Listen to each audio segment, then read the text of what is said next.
How many Americans are fighting in Syria on the side of the terrorists? In the area of a dozen or so. Do you know who they are? Yes. Each and every one of them? I think of that dozen or so I do. I hesitate only because I don't know what I don't know. Chilling words from FBI Director James Comey. At least a dozen Americans fighting with extremist groups in Syria. Now there's fear that they may return back to the U.S. ready to attack. So let's bring in CNN Global Affairs analyst and managing editor of Quartz, Bobby Ghosh, to find out what we do know.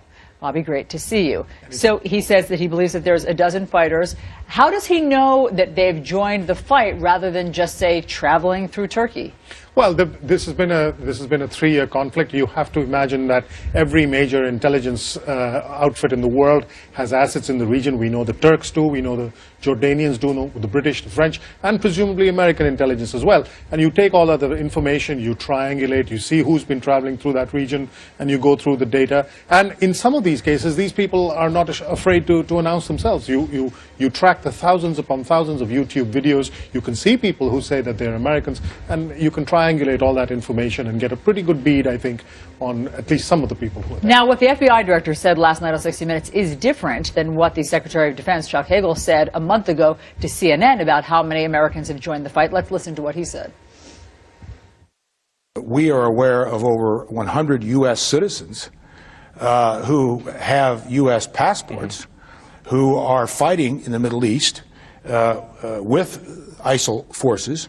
There may be more. We don't know. Okay, 100 U.S. citizens. There may be more versus a dozen. Which one is right? Well, it's quite disturbing that you have two such vastly different figures.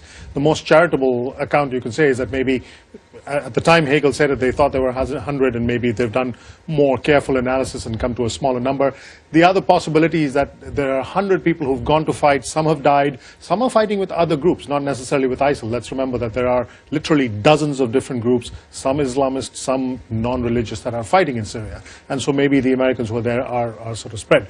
The least charitable account is that the administration still doesn't know, really, at this late day, how many people, how many Americans are fighting there, and that's not reassuring.